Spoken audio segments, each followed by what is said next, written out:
Buongiorno da Giulio Cainarca a tutti coloro che sono all'ascolto di Radio Padania Libera, ben trovati all'appuntamento con Onda Libera, l'ultimo della settimana per questa settimana, ma domani per quanto mi riguarda ci risentiamo alle ore 8 per la rassegna stampa perché devo recuperare il giovedì, se non ho la mia dose di droga 5 giorni su 7 non posso star bene, la rassegna stampa non me la posso far mancare per 5 giorni su 7 e quindi domani ci risentiamo alle ore 8.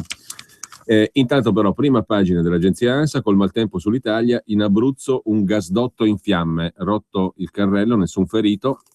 Il maltempo continua a flagellare l'Italia, in particolare il centro-sud. Una condotta del gas si è incendiata nella frazione di Mutignano, nel comune di Pineto, Teramo. Fiamme altissime sono visibili a chilometri. All'origine uno smottamento dovuto al maltempo che avrebbe provocato la caduta di un traliccio della corrente sulla condotta. Impegnata tutta la rete d'emergenza, vigili del fuoco, 118, polizia, carabinieri e protezione civile. Al momento ancora non si è potuto apprendere se vi siano feriti o vittime. Le autostrade A24 e A25 sono chiuse dalle 4 di stamani per bufere di neve. Il vento molto forte ha toccato e superato in alcuni momenti i 140 km orari.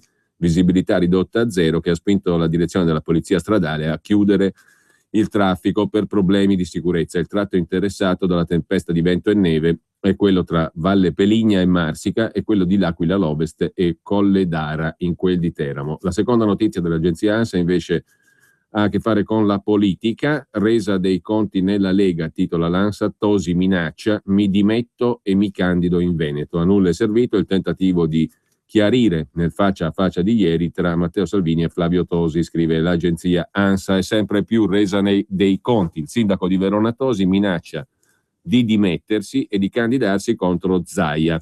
Se il Consiglio federale non torna indietro, forse mi dimetto e liberi tutti. Allora potrei candidarmi a governatore, dice Flavio Tosi a Radio 24.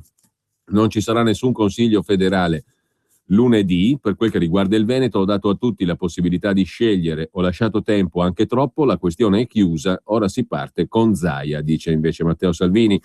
Stamani sui giornali ho letto un sacco di cose fantasiose. Oggi, per esempio, secondo qualcuno dovrei andare ad Arcore, poi lunedì fare un federale. Insomma, io che giro, faccio cose, vedo gente, per citare Nanni Moretti. Ma non è questa la verità, dice Salvini, la realtà non è questa. Non ci sarà alcun federale lunedì, non è stato convocato alcun consiglio. Così l'agenzia ANSA. Intanto, prima di tornare ad alcune delle questioni del giorno, la frase del giorno, la battuta del giorno che apre il Nuovo Espresso, nuovo fino a un certo punto col nuovo direttore Luigi Vicinanza. Il settimanale L'Espresso mantiene per fortuna la vignetta di Altan, che oggi raffigura un uomo seduto su una panchina che fa una riflessione. Mi sto rendendo conto che la vita è una roulette russa, ma con tutti i colpi nel tamburo. Some people say a man is made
Doctors e potremo dividere la mattinata in argomenti un po' più ponderosi, giusto per riprendere la dialettica di stamani tra l'iperuranio e il fango, no, non così esagerata, ponderosi e curiosi. Partendo dagli argomenti un pochino più ponderosi, vale la pena di riprendere la considerazione che fa in prima pagina su Italia Oggi Domenico Cacopardo a proposito di corruzione e appalti. La questione della corruzione periodicamente, anzi diremo costantemente, è in primo piano, tanto dal punto di vista del dibattito, come dire, politico, forse superficiale, è un luogo comune ormai, sebbene corroborata da innumerevoli fatti di cronaca, quanto dal punto di vista delle soluzioni legislative e di governo.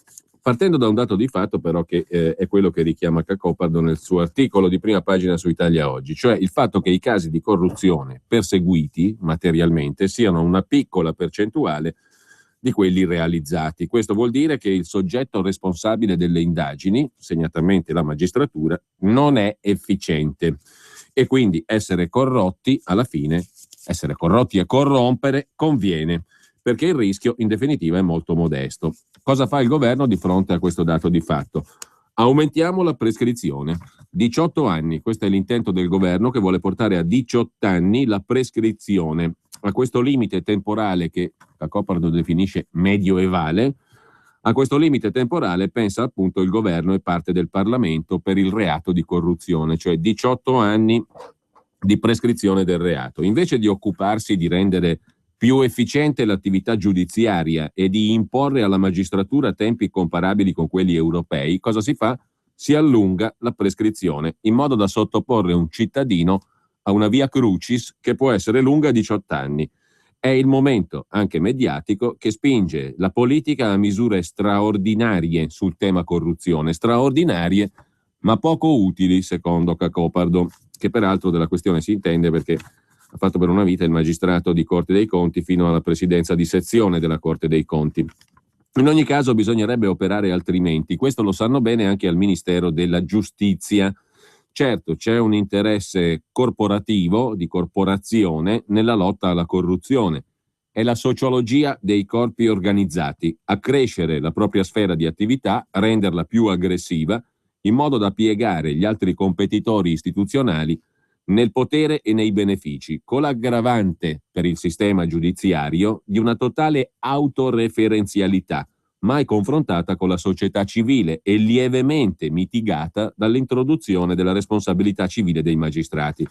L'ideale verso il quale si tende è la sottomissione della società a una specie di inquisizione civile, in cui il Dio al quale fare sacrifici si chiama giustizia.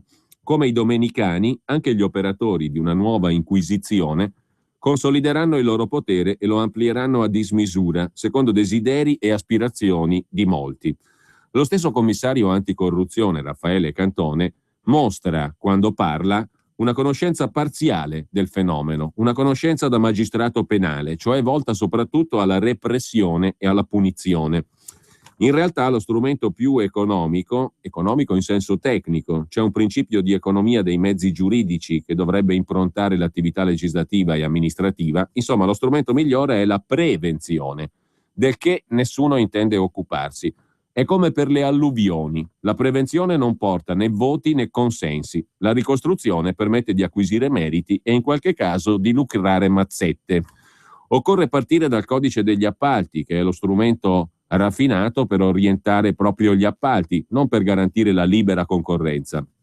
Occorre intervenire sul codice degli appalti in maniera semplice, dice Cacopardo nell'articolo di prima pagina di Italia Oggi. Intervenire come sul codice degli appalti? Semplificando la normativa e riducendola al principio base che regola le gare internazionali. Vale a dire, partecipano alla gara tutti coloro che hanno interesse, a condizione però che presentino un curriculum corrispondente alla natura e all'entità dei lavori e che prestino una cauzione bancaria a prima chiamata per tutto l'importo da appaltare. Il prezzo dell'opera deve essere definito dall'appaltante, deve essere chiuso nel senso che non devono essere ammesse né revisioni dei prezzi né varianti.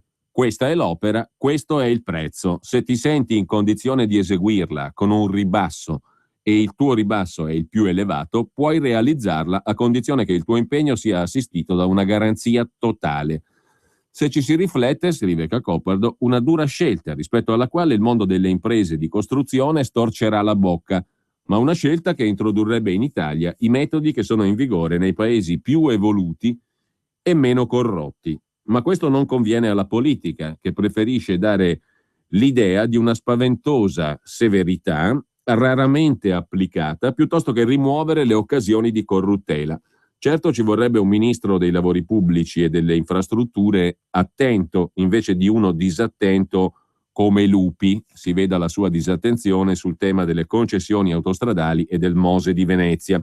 E ci vorrebbe anche un ministro di giustizia di qualità. Ma nella vita bisogna fare di necessità virtù, conclude Cacopardo. La lotta alla corruzione pretende uno Stato organizzato che voglia e che sappia usare tutti gli strumenti di cui dispone, quindi il diritto amministrativo e il diritto penale, ma ben sapendo che il diritto amministrativo viene concettualmente e praticamente prima.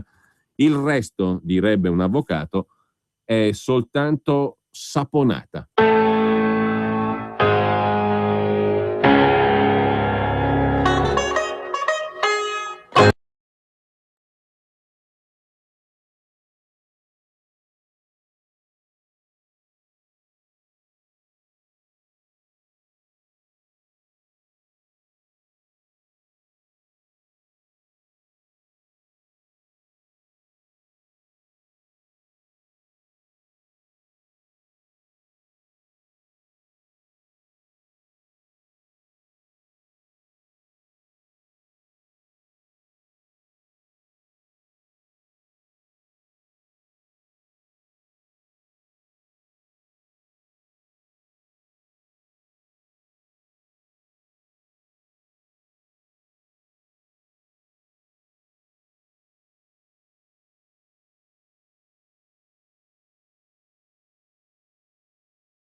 Di Rachmaninoff voltato per pianoforte, chitarra e banjo oltre al basso che avete sentito.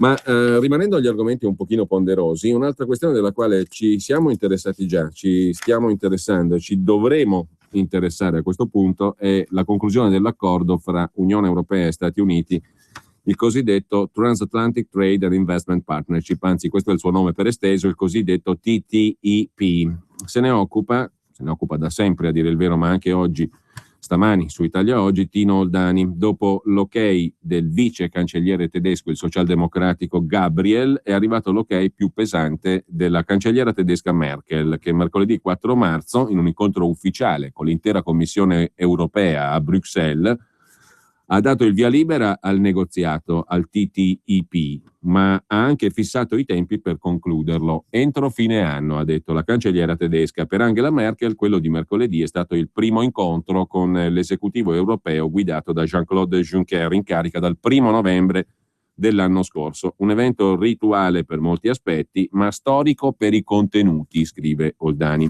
Dopo aver escluso un terzo salvataggio della Grecia, l'unico tema su cui si è concentrata l'attenzione dei mezzi di comunicazione, Angela Merkel ha parlato del TTIP. Poche parole ma decisive. Sono venuta, ha detto la cancelliera tedesca, a rappresentare la Germania, uno Stato membro, per dire che l'accordo sul TTIP è prioritario nell'agenda tedesca e quindi deve esserlo anche in quello dell'Unione Europea. Diamo il nostro sostegno alla Commissione Europea perché concluda l'accordo politico entro fine anno.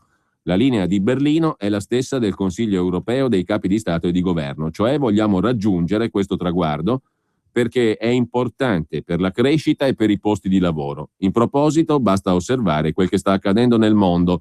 Due potenze economiche come Cina e Stati Uniti stanno concludendo accordi commerciali in tutti i settori, ha detto la cancelliera tedesca Angela Merkel. Quanto a una clausola, quella che finora ha maggiormente rallentato il negoziato, l'arbitrato unico per risolvere le dispute fra stati multinazionali, noto con l'acronimo ISDS, Investor State Dispute Settlement, cioè come risolvere le eventuali controversie, è il punto centrale. Questo si sofferma in particolare su questo punto Tino Oldani, perché è stato il punto sul quale la Germania era recalcitrante all'inizio, ed è un punto importantissimo, perché se ci sono dispute internazionali, chi le risolve?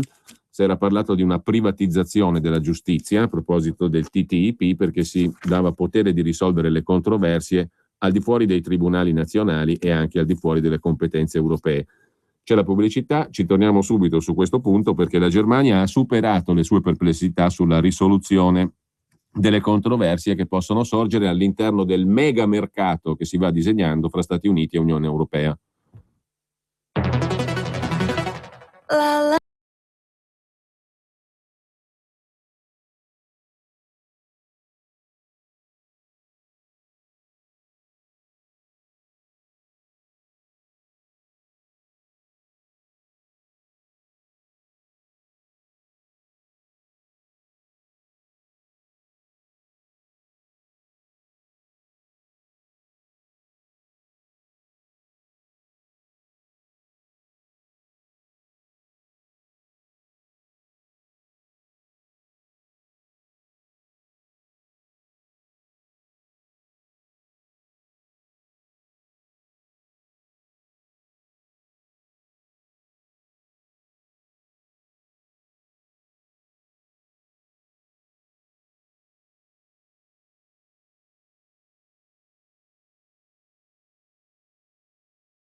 La Germania pare aver cambiato posizione rispetto alla questione dell'arbitrato unico per risolvere le dispute tra gli stati e le multinazionali e le grandi imprese.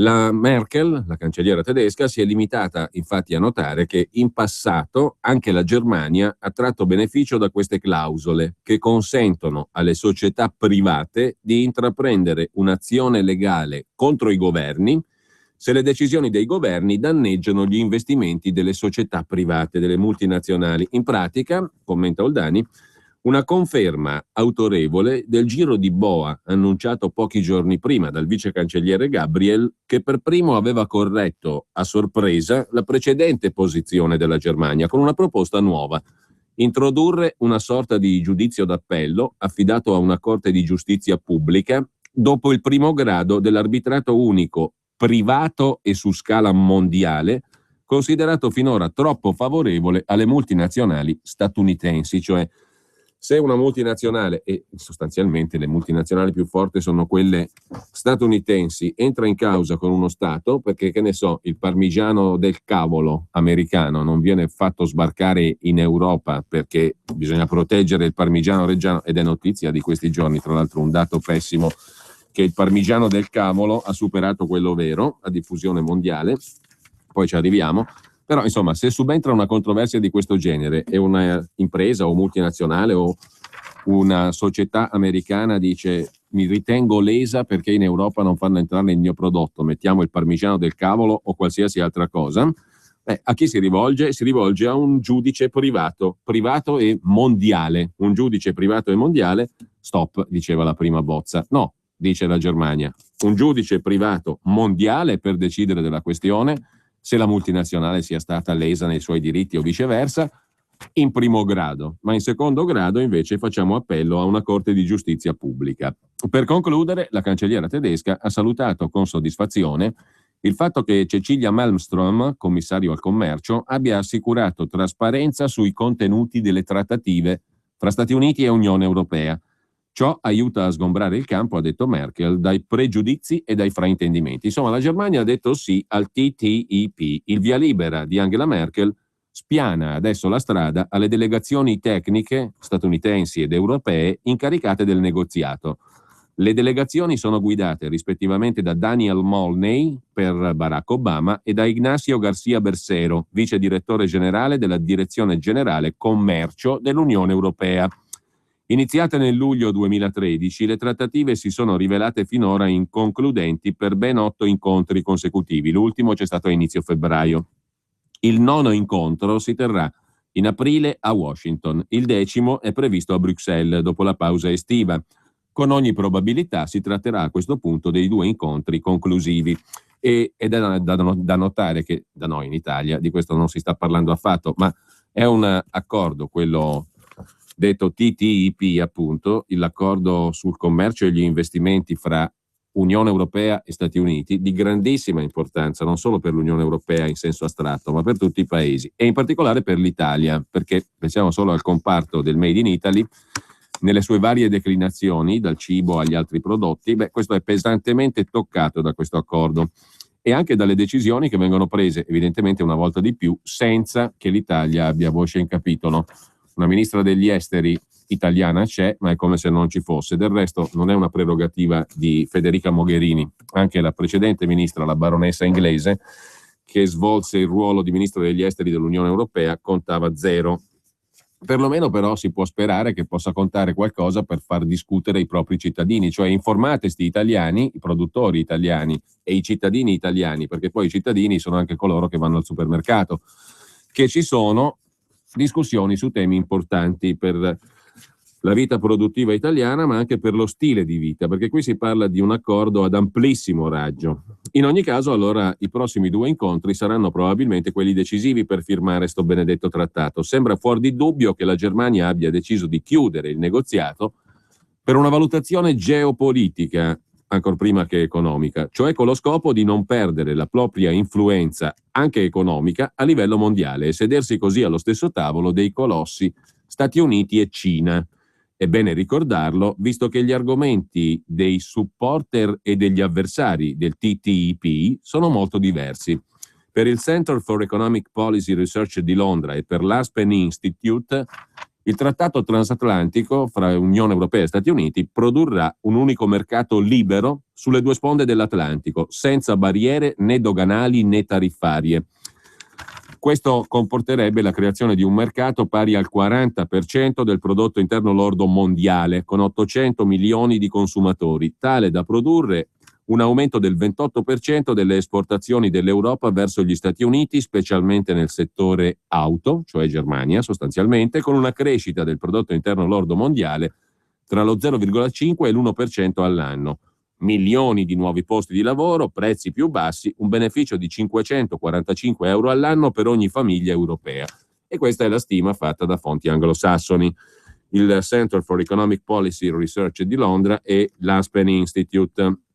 Gli oppositori invece al TTIP, rappresentati da centinaia di organizzazioni non governative, sindacati e associazioni di categoria, soprattutto agricole, Temono, al contrario, che i 28 paesi dell'Unione Europea saranno invasi dai prodotti delle multinazionali statunitensi in tutti i settori, con un peggioramento della qualità.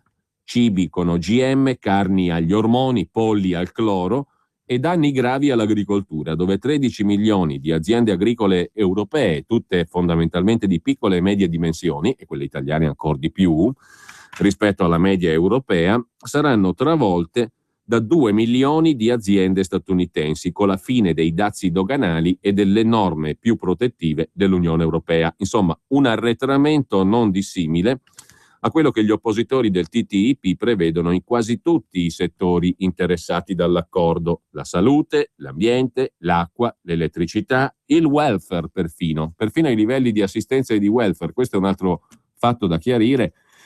È un altro fatto su cui ragionare, perché anche su questo verrà poi, come dire, il tutto risolto secondo arbitrati internazionali, in primo grado perlomeno. La Germania ha fatto inserire la clausola per cui se ci sono controversie si ricorre a un giudice pubblico, a una corte di giustizia pubblica. Quale? Lo staremo a vedere. In ogni caso, il trattato tocca ambiti enormemente vasti, perché fin nel titolo è chiaro.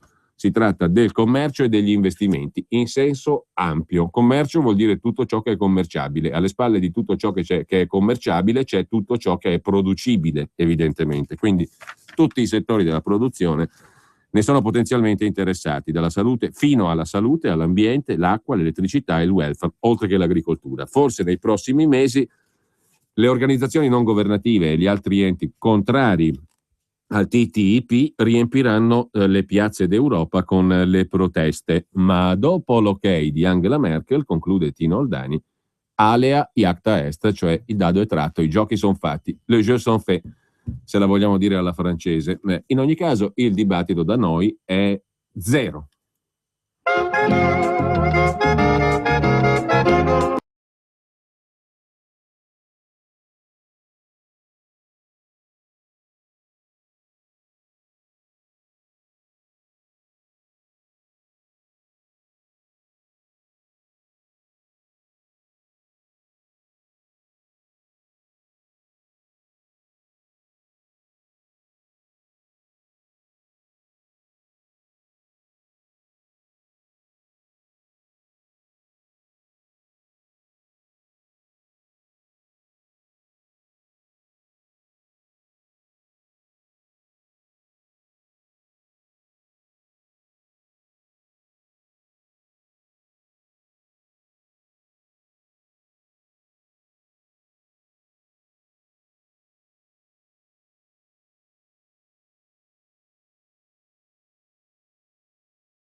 Ma a proposito di tutela dei prodotti di Made in Italy, parmigiano battuto dai falsari, titola oggi La Stampa, ne parla anche qualche altro quotidiano, le imitazioni hanno superato l'originale, dal parmesan al reggianito, 320.000 tonnellate all'anno. Il parmigiano, quello vero, si ferma a 295. Reggianito dall'Argentina, Parmesão dal Brasile, sono i più ridicoli, scrive Franco Giubilei sulla Stampa di stamani. Poi ci sono le infinite declinazioni del Parmesan, compresa la variante Amish, la comunità americana che vive ancora come nell'Ottocento, c'è il queso parmesano uruguaiano e le centinaia di formaggi prodotti nel Wisconsin che si ispirano al parmigiano italiano. Benvenuti nel regno della patacca alimentare confezionata all'estero, dove nulla è quel che vorrebbe sembrare, ma il giro d'affari è colossale e soprattutto sta erodendo, sta mangiandosi via quote di esportazioni a due nostri prodotti di punta, il parmigiano reggiano e il grana padano. La Coldiretti ieri ha messo in mostra a Bologna una collezione di falsi in occasione della manifestazione di allevatori e casari e ha certificato un sorpasso clamoroso. Per la prima volta i formaggi farlocchi stranieri hanno superato gli originali italiani, mettendo a segno nel 2014 una produzione da 320.000 tonnellate contro le 300.000 fatte in Italia.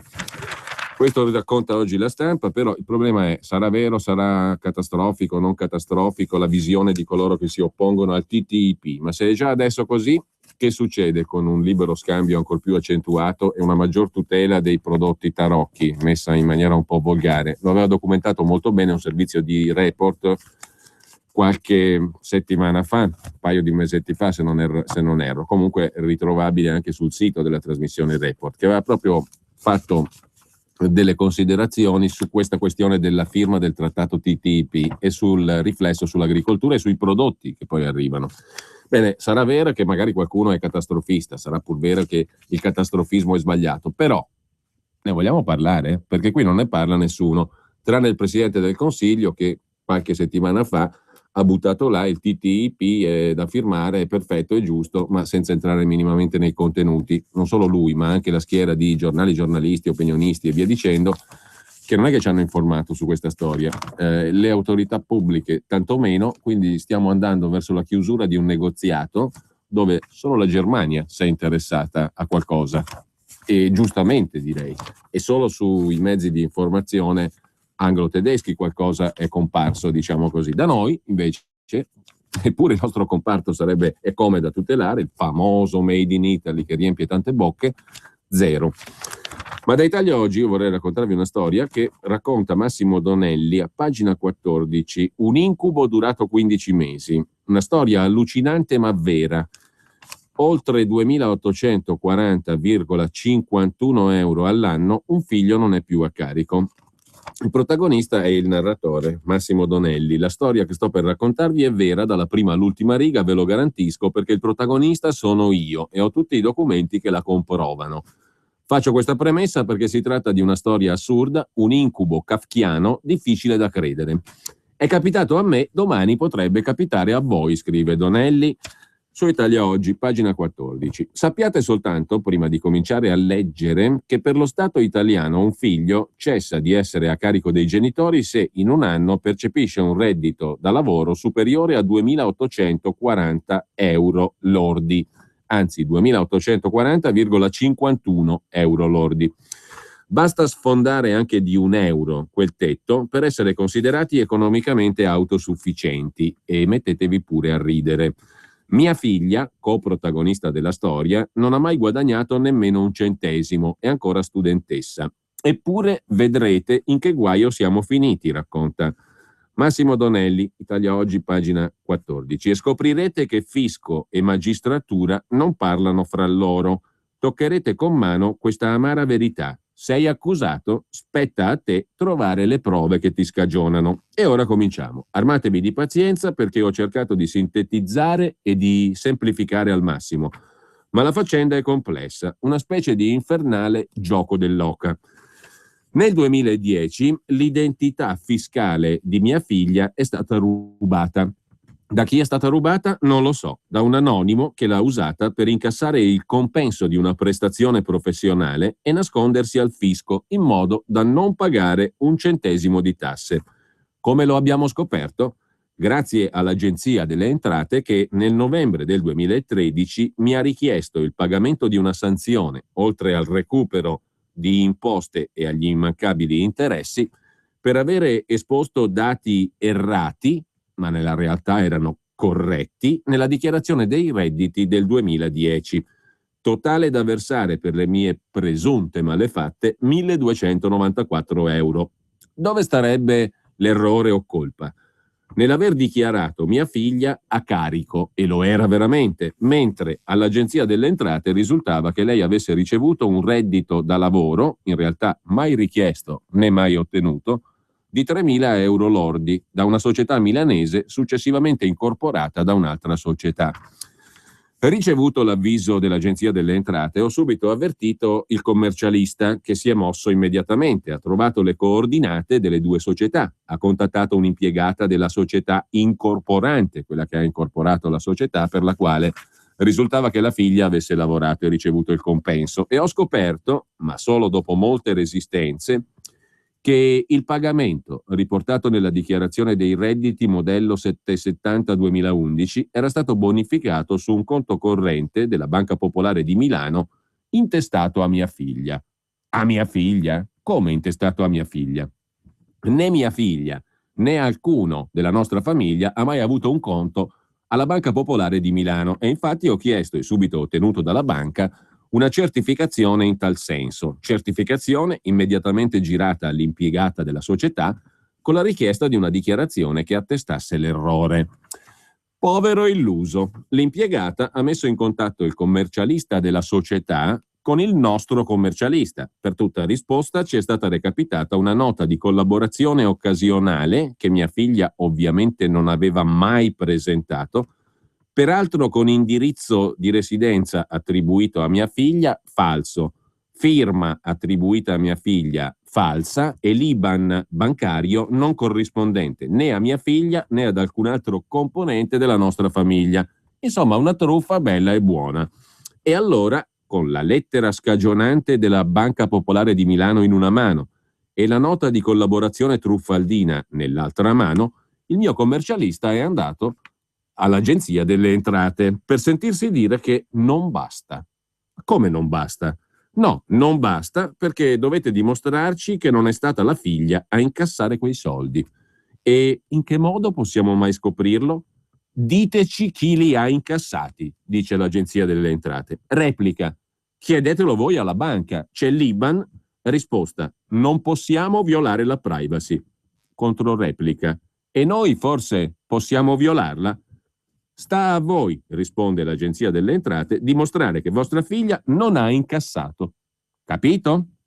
Incredulo e avvilito, racconta Massimo Donelli, venerdì 11 aprile 2014 sono andato con mia figlia a bussare alla porta della Guardia di Finanza di Milano per sporgere denuncia. 2 ore di domande e di risposte, alla fine delle quali è stato steso un verbale in cui ovviamente è ricostruita l'intera storia. Tutto a posto?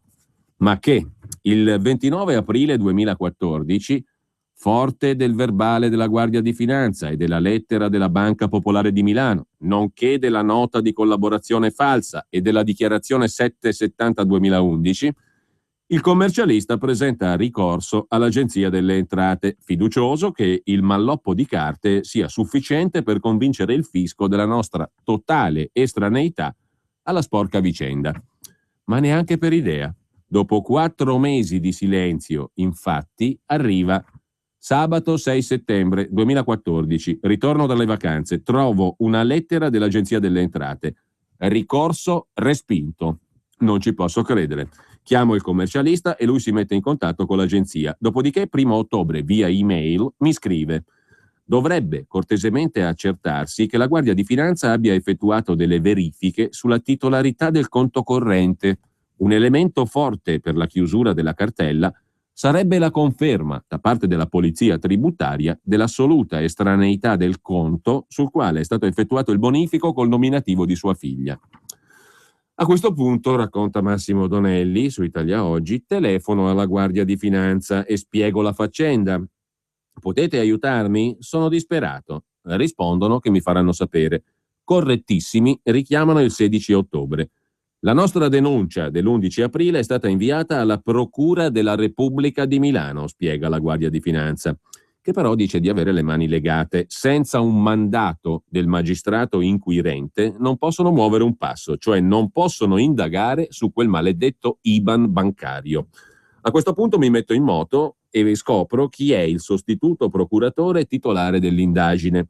Gli scrivo una email in cui racconto tutto, gli chiedo scusa per il disturbo e lo imploro. Soltanto lui può portarci fuori da quest'incubo.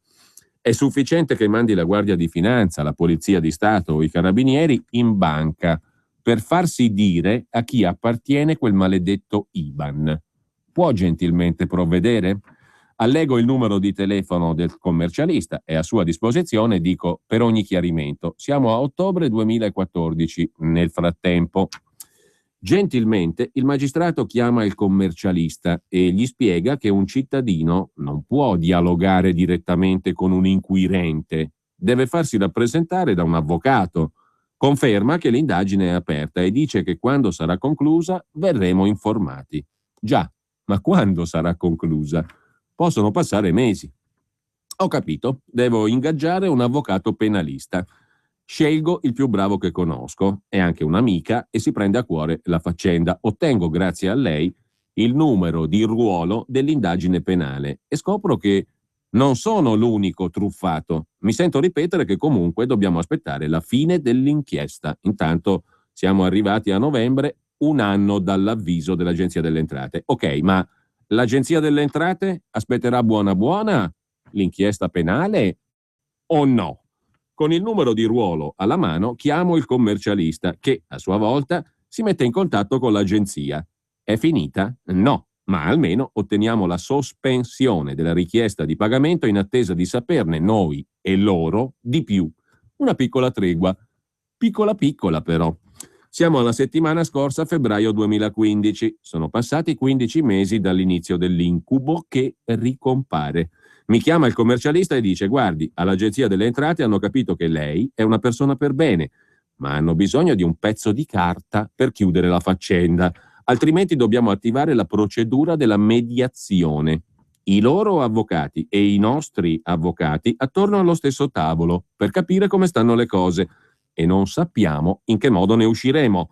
Lei non è che riesce a darmi qualcosa da girare all'Agenzia delle Entrate, mi dice il commercialista. Chiamo l'amica avvocato, so che è un talento e che a Palazzo di Giustizia tutti la rispettano perché non va mai sopra le righe e soprattutto conosce il diritto come pochi. Mi puoi aiutare? Sono disperato. Però se uno non conosce l'amica penalista super, che fa? Cittadino comune, detto per inciso. Non ti prometto niente, risponde l'avvocato, ma mi muovo subito. Incrocio le dita. Passano 48 ore e ricevo la bella notizia. Sono stato iscritto come persona offesa nel procedimento a carico del legale rappresentante della società. Ma nessuno può metterlo nero su bianco. Oddio, e allora? L'avvocato mi detta il testo di un'autocertificazione, lo metto in bella copia. Io, sottoscritto, dichiaro che in data odierna sono stato iscritto come persona offesa nel procedimento numero eccetera eccetera in fede e lo porto al commercialista. Il commercialista scrive una email accorata all'Agenzia delle Entrate, ricorda tutto l'impegno fin qui profuso, la lettera della Popolare di Milano, la denuncia alla Guardia di Finanza, l'interessamento in procura dal suo assistito, cioè da me, nell'indagare sulla vicenda, e chiede, anche in considerazione del pezzo di carta allegato, che venga riconosciuta la mia assoluta buona fede. Lo ascolteranno? Mercoledì 25 febbraio l'incubo finisce. L'Agenzia delle Entrate ci informa che l'atto è annullato. Alleluia, ci sono voluti 15 mesi per avere ragione, ma senza l'aiuto del commercialista e dell'avvocato non ce l'avrei mai fatta. La storia si ferma qui, scrive Massimo Donelli. Sorvolando sull'aspetto economico, parcella del commercialista, parcella dell'avvocato, lascio a voi calcolare il costo sociale dell'operazione, ossia il tempo che abbiamo dovuto spendere per la Banca Popolare di Milano, la Guardia di Finanza, lo studio del commercialista, lo studio dell'avvocato, la Procura della Repubblica, l'Agenzia delle Entrate, mia figlia e io. Tutti abbiamo dovuto spendere tempo per arrivare al lieto fine in una vicenda da 1.294 euro, senza contare i mal di pancia e gli inviti a gettare la spugna che non ho mai voluto ascoltare. Dai, per 1.000 euro, mi è stato detto un sacco di volte, paghi, ti togli il pensiero e buonanotte. Non ci penso nemmeno. L'idea non mi ha mai sfiorato un istante. Sono stato da lavoratore dipendente e sono, da pensionato, un impeccabile contribuente fiscale. Non potevo ammettere una colpa mai commessa solo per star tranquillo. Perché vi ho raccontato questa storia, conclude Massimo Donelli? Perché se dovesse capitare a qualcuno che conoscete, potrete spiegargli come se ne viene fuori puliti, sperabilmente con qualche mal di pancia in meno rispetto ai miei. Con Renault la bella stagione arriva prima.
Joplin nell'interpretazione di Frederick Hodges, che dichiara di volersi ispirare a Sergei Rachmaninov, cioè che la suona come l'avrebbe suonata se fosse stata composta da Rachmaninov. Questa è la sua intenzione. Non so se l'intenzione abbia raggiunto il risultato, comunque era una curiosità.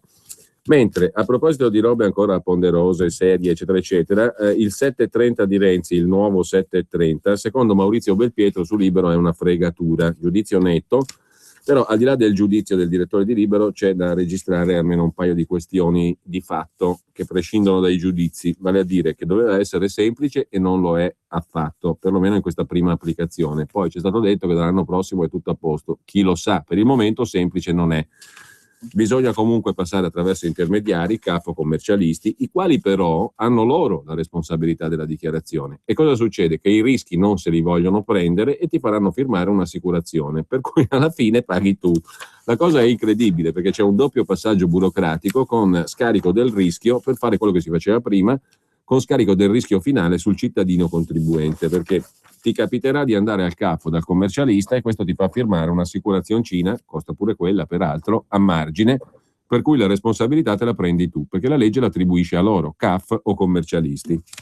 E lo scorso anno, quando Renzi annunciò in campagna elettorale che avrebbe semplificato la vita di chi paga le tasse col 730 precompilato, gli chiesi, ricorda Belpietro, come avrebbe fatto con le detrazioni, perché quello è il punto. Il precompilato arriva fino a un certo punto, poi per le detrazioni, sanità, scuola, le altre spese detraibili, e devi andare dal CAF o dal commercialista, il quale però alla fine risulta responsabile lui, ti farà firmare l'assicurazione a te per essere responsabile tu, perché lui non vuole essere responsabile degli eventuali errori. Il Presidente del Consiglio liquidò la faccenda come se si trattasse di un dettaglio, ricorda Belpietro. Ma la mia impressione fu che non solo non sapesse come risolvere la questione, ma che nemmeno fosse a conoscenza di cosa fossero le detrazioni e come funzionassero. Il Premier va di fretta e non si cura dei dettagli, mi disse un collaboratore di Renzi. Forse tutti gli uomini che hanno una visione si comportano così, scrive Belpietro, lasciando ai funzionari la traduzione in pratica delle loro intuizioni. Però non occupandosi delle procedure necessarie a trasformare in realtà un progetto, poi si rischia un guaio, ed è quello che sta succedendo con la dichiarazione dei redditi precompilata. L'articolo di Franco Bechis, che era stato pubblicato tanto tempo fa su Libero, aveva già lanciato un allarme, ricorda Belpietro. Bechis sarà stato giudicato eccessivamente pessimista, ma adesso che siamo alla vigilia dell'operazione di semplificazione del fisco, tutti i nodi vengono al pettine.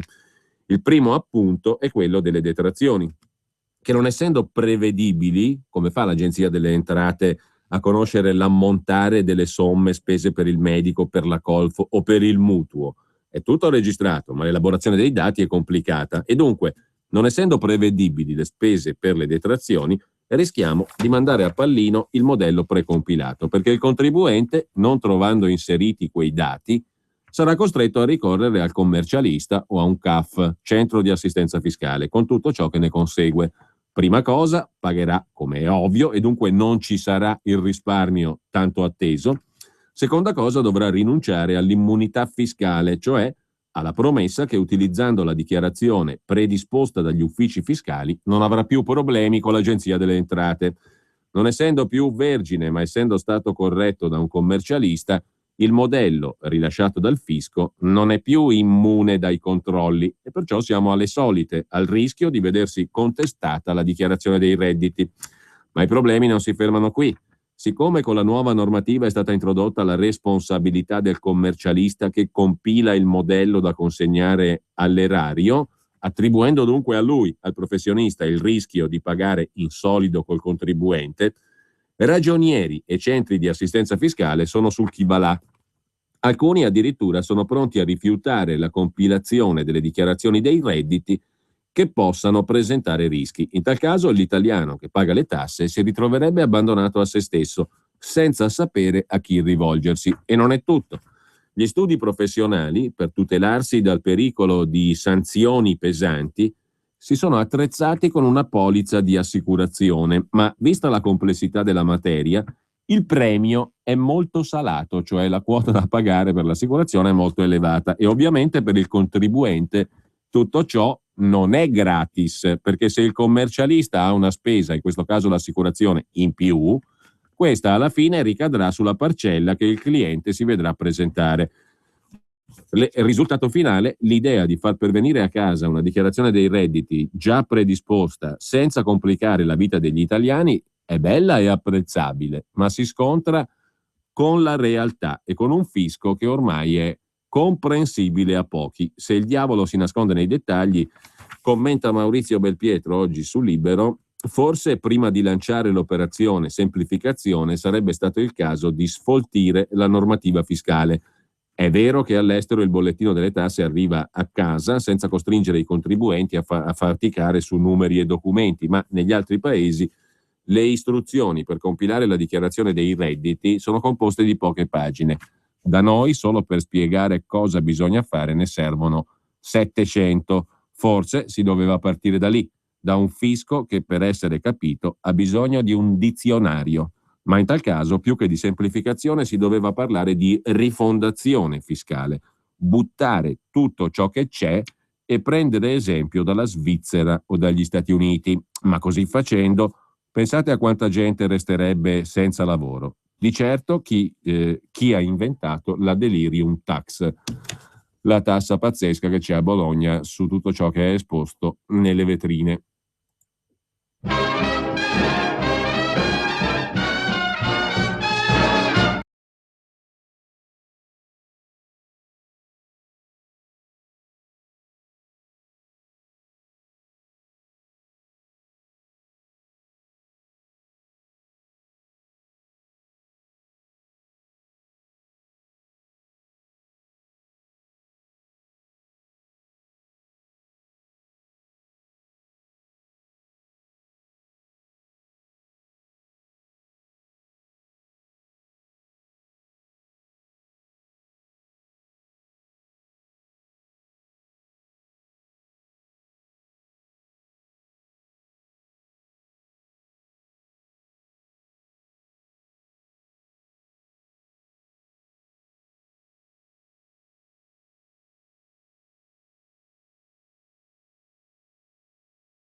Fred Astaire in questo caso. Tra le notizie di oggi è parecchio simpatica quella che riguarda il capitano della Roma Totti, che è raccontata in un libro, peraltro, uno stralcio del quale compare sul Fatto Quotidiano di oggi, a pagina 2 e a pagina 3. Il libro è I re di Roma, destra e sinistra agli ordini di mafia capitale, di Lirio Abbate e Marco Lillo, in vendita da ieri per chiare lettere, 272 pagine, 14,90 euro. Gli affari milionari di Totti, grazie a Odeven, il collaboratore di Veltroni a suo tempo e poi collaboratore degli esperti di mafia capitale, e agli 007. Cosa c'entrano i servizi segreti? Le società del capitano della Roma, Totti, affittano topaie di periferia al Campidoglio per l'emergenza casa, 75.000 euro al mese per 35 alloggi, e un palazzo all'ex Sismi, il servizio segreto militare.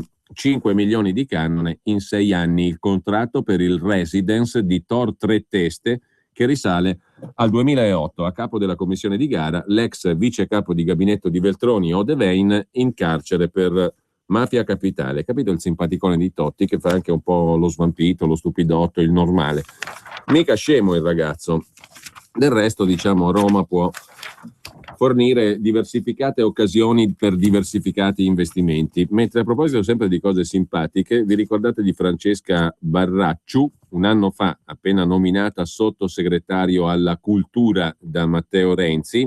Francesca Barracciu, che era indagata per peculato nell'inchiesta della Procura di Cagliari sui fondi ai gruppi del Consiglio regionale sardo e perciò si ritirò dalla corsa alla presidenza della regione Sardegna, un anno fa, appena nominata sottosegretaria alla cultura, perché fu risarcita così, non corri più in Sardegna, ti trova un posto al Ministero dell'Istruzione, dove la Barracciu è sottosegretaria. Ebbene, appena nominata, chiamò il regista Gianfranco Cabiddu, che non la sentiva da anni, per annunciargli il nuovo incarico. E così Cabiddu riferisce ai magistrati: adesso, se avevamo necessità per il cinema sardo, potevamo rivolgerci a lei.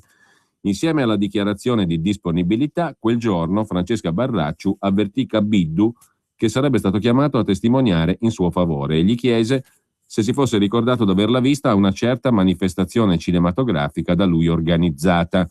Secondo gli inquirenti, la telefonata della sottosegretaria Barracciu fu un tentativo di inquinare le prove, mentre per il GIP Massidda, che rigettò la richiesta di sospensione dalla carica governativa, fu solo una condotta scomposta e deplorevole. Barracciu, i film sardi e la chiamata al testimone, il sottosegretario dichiarò disponibilità per il cinema sardo a un regista che era stato sentito nell'indagine su di lei. A giorni la Procura di Cagliari deciderà se chiedere il rinvio a giudizio per peculato dell'esponente del PD. Questo lo racconta il Fatto Quotidiano a pagina 16. Pagina 17 invece il Fatto ci riporta al Nazareno che risorge, perlomeno sotto il punto di vista degli affari. Serra e Doris sono soci in affari. Trattasi di David Serra e Ennio Doris, il primo finanziere e finanziatore di Renzi, il secondo finanziere e finanziatore di Berlusconi e viceversa. Mediolanum di Doris piazzerà ai clienti il fondo Algebris del finanziere renziano. Il nuovo patto del Nazareno, racconta Camilla Conti sul Fatto Quotidiano, è finanziario. A stringerlo col giglio magico renziano stavolta non è Berlusconi, ma il suo amico e socio in Fininvest Ennio Doris. Doris ha infatti organizzato una mega convention del suo gruppo all'Adriatic Arena di Pesaro.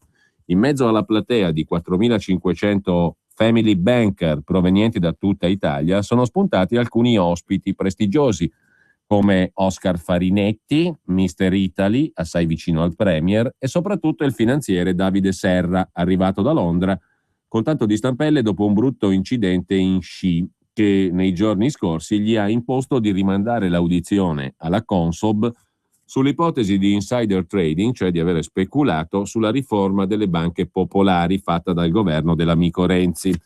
La presenza del fondatore del fondo Algebris non è casuale, perché Serra e Doris, a quest'ultimo il fisco ha contestato 500 milioni di euro a fine 2014 tra imposte non versate e sanzioni, hanno deciso di fare affari insieme. La Banca Mediolanum di Ennio Doris ha infatti avviato una collaborazione col fondo del renziano Serra, il fondo Algebris, per la distribuzione ai clienti di un fondo che investe in azioni e obbligazioni denominato Financial Income Strategy, questo è il nome del fondo, presso il quale investiranno o potranno investire i clienti di Ennio Doris. Insomma, Mediolanum piazzerà ai suoi clienti il fondo Algebris del finanziere renziano.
Paolo Conte, Snob, il titolo della canzone e dell'album. Curiosità, vi ricordate i falò di Caronia? Un trucco per fare soldi. Il presunto piromane è figlio del presidente delle vittime dei roghi. Nessun fenomeno paranormale, gli incendi erano tranquillamente dolosi. Lo racconta oggi Massimo Veronese sul Giornale, mistero risolto. Pensavamo fosse amore, invece era un calesse, è una leggenda metropolitana, una voce dal sen fuggita, come le pietre che camminano da sole nella Death Valley californiana o la pioggia di sardine vive che batte l'Honduras un paio di volte all'anno. Quelli di Caronia, frazione di Canneto, provincia di Messina, non erano incendi scatenati da incredibili eventi elettromagnetici o da misteriosi esperimenti militari, da armi a microonde, da mani divine o da interventi alieni. I fuochi che si accendevano da soli alle porte, ai vestiti, alle auto, per le strade del paese da più di 10 anni a questa parte, non erano una puntata postuma di Ai confini della realtà, ma una truffa moderna degna del mago Oronzo, organizzata per ottenere risarcimenti e indennizi economici, perché poi la vil pecunia è un aspetto non marginale. Sono state le immagini delle telecamere piazzate dai carabinieri a incastrare Giuseppe Pezzino, 26 anni, arrestato, e il padre Antonio, 55 anni, indagato. Erano loro, più il giovane del vecchio, gli allegri piromani di Caronia, le demoniache presenze del paese, anche se sul fatto che possano essere responsabili anche degli incendi di una decina d'anni fa, gli inquirenti non ci mettono, è il caso di dirlo, la mano sul fuoco. I casi contestati sono tutti dell'anno scorso. In uno dei filmati, 20 luglio, si vede chiaramente il più giovane dare fuoco alla mansarda di casa con cartoni e stracci. In un altro, 25 settembre, ancora Giuseppe brucia i vestiti accatastati nel sottoscala di casa e poi dà fuoco all'Alfa Romeo dei cugini, perché i parenti sono comunque serpenti e il fuoco è purificatore, si sa.